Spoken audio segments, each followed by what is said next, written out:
See it on my face, I made up my mind.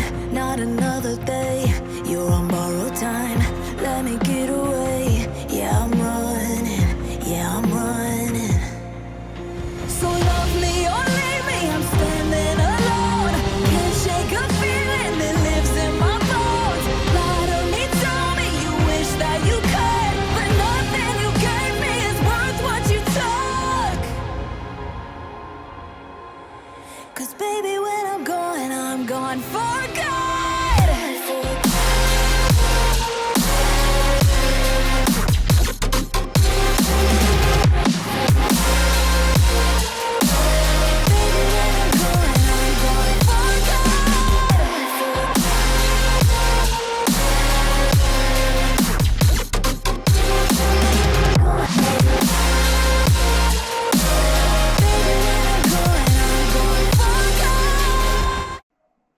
Hello my spooky friends, it is Stacey and welcome to Special Effects and Makeup on a Budget. It is October and we finally get to decide what we're going to be for Halloween, whether you purchase or you create. I have beginner and budget friendly tutorials that will show you how to use things around the house to create your look, whether you're combining glam or gore. But if you also like to purchase, I've done the shopping for you, making sure to keep it within a budget range that you're looking for.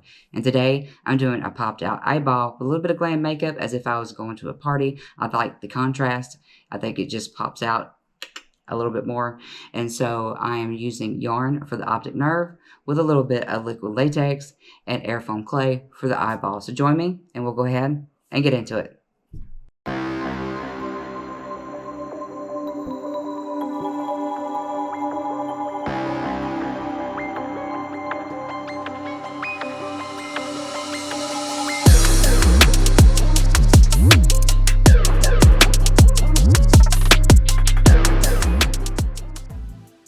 Using air foam clay, I pinch off a little bit out of the bag, making sure to secure that bag so it doesn't dry out. With a little bit of kneading, pulling it out and push it back on to warm it up, rolling it into a small ball.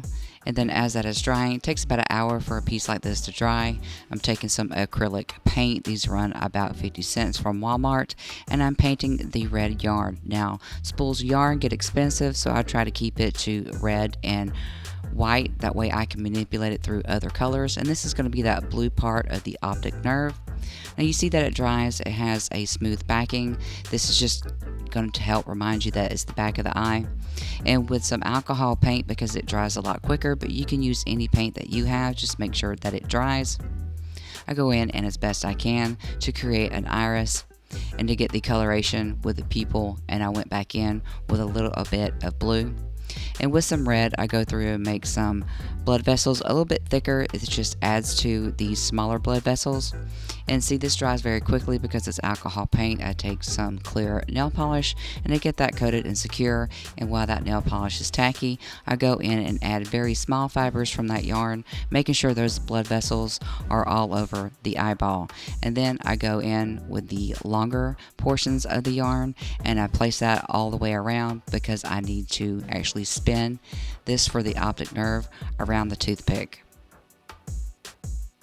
Putting it around the toothpick is going to leave the eye with a smaller swing, so it won't be swinging off and on your face when you walk, but that is up to you. You don't have to do this. Just make sure that the yarn is being twisted and that you can secure it in the moment with a little bit more clear nail polish. And with my now bluish purple yarn, I put that up around the eyeball as well as onto the back, leaving a little bit off so I can have length when I put it onto the eye. And with a little bit of liquid latex, I secure everything again. This is a clear dry formula and currently it's on sale for like $10.99. So be sure to check the links below in order to shop for the best price and save yourself some money. Once I use the liquid latex, whatever's left in the cup, I put onto a non-porous surface. You can use a plate for this, and I go back in and make sure those edges are as thin as I could possibly get it. Now once that has dried, you can use flour, cornstarch, or baby powder, but you want to make sure that this liquid latex is no longer tacky so that you can manipulate it without it sticking onto itself. So with just a little bit of flour onto the front, and then also it's important to place flour onto it as you are peeling it back. And then I also do this for the optic nerve on the eye itself. You don't want anything that's been covered in liquid latex to stick to anything. I'm going to use this little bit of latex as skin for the upper and the lower eyelid in this look. There is another option for the iris in this eyeball. If you don't have painting skills or the paint you want to use, you can print one, but I don't have any paper. I mean, who prints anything anymore? So I drew mine on. So it's time to secure this eyeball onto the face by using a cotton pad. And I place that over my eye, making sure that I mark it to get just enough material to use. I don't want to use this entire cotton batting. I do want to fit it to my face. I cut any excess off with some scissors the best I can, keeping the shape around the orbital bone, and with a little bit of more liquid latex, I'm going to place that over the eyelid, just a little bit of above the eyelid and up under the brow.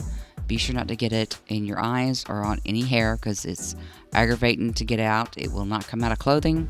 So just be careful. If you have to coat and protect your eye or your eyelashes, you could burn a little bit of Vaseline over that. It will take care of that.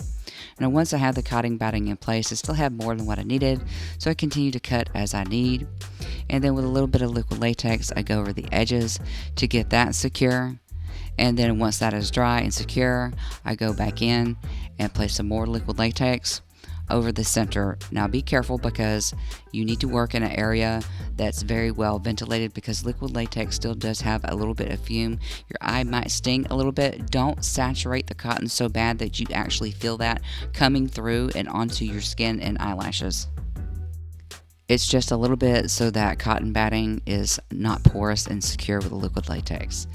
Now for the skin, I'm placing that over my eye, and with an eyeliner pencil, I'm going in and creating that natural curve break from upper and lower.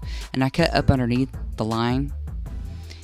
And then I go in with some black. I'm using cream paint today. Try not to use grease paint because you'll have a hard time for the latex to stick. And then once that is dry, it takes about 20 minutes. With grease paint, water paint is better. I put some liquid latex over the top portion, letting it get a little bit tacky using a fan, and then I fold up underneath the line that I drew, and I place that over the top portion for the eyelid. That bend and fold up underneath is what's really going to sell this look. And going in and also again trimming off excess of what I don't need.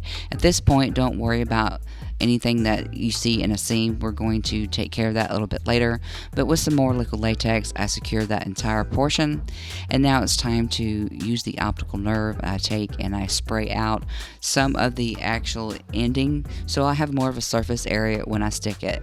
So I stick it onto the black cotton batting and then up under that portion that I flipped over and just pulling it a little bit so it covers the top portion of those threads.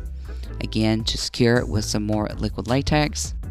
And because you use liquid latex for the optic nerve and also for the batting, it's going to naturally stick before it dries completely. And this is a good opportunity to manipulate the eyeball and how you want it to lay onto the face.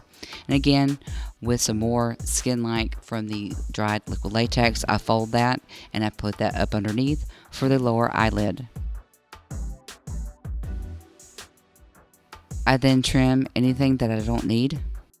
And please be sure to be careful when you're using scissors around your eyes. Oh, just the idea, right, of actually art imitating life. Just please be careful.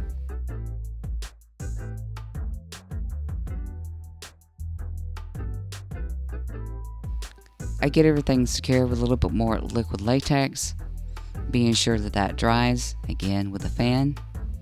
And now it's time to powder that, and I'm using a flour for this. This is just going to get rid of the shine that's on the skin, and also it's going to let the liquid latex take on color when I use foundation for the skin. Now, depending on what your skin tone is, you might need to use a color corrector, or you may even need to use a concealer. I today just used a foundation, and I got all the liquid latex, the eyelid. Now I'm going to start calling the eyelid, the upper and the lower covered. And with powder that I normally use when I do my other makeup, it is a beige powder, and I get that secure and those colors locked into place. I use black liquid eyeliner on the eye that has makeup so it matches the other side, and the reason I'm doing it on the other side is because it has that separation. It makes that upper lid look even thicker.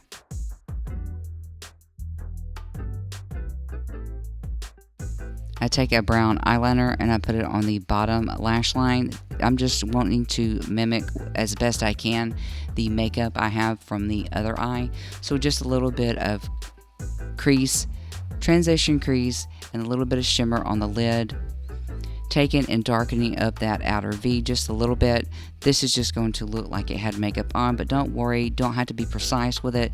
It's just going to make it look like it's just a damaged eye because we are about to put a lot of good blood on it.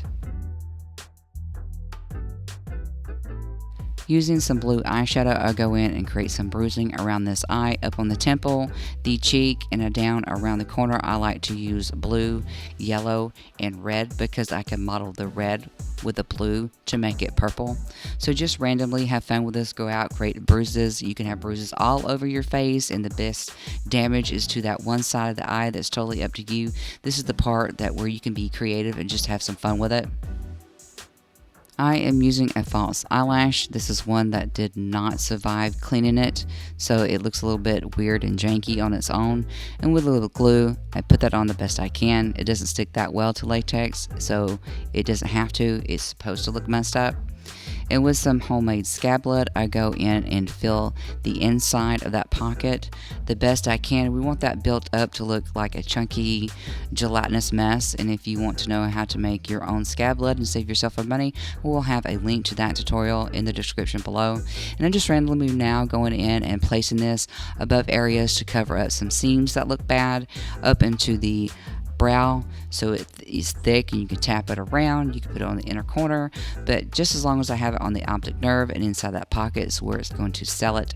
And with some gel blood, I go in and put some droplets in, giving it time to settle before I place any more. This will stop the eye drops from going in and just going into that same spot. So let it dry a little bit and then go back in and place it wherever you need it. I also put this on the yarn itself and then droplets onto the eyeball, as well as getting some fresh blood onto the shirt. So I wanted to have that chunky skin, the tissue coming off, so I placed some more Scab Blood in areas of the face so when the eye pops out, some of the tissue comes with it, lands up on the face. But this is yours, you create it, you have fun with it, you put that blood wherever that you want it to be.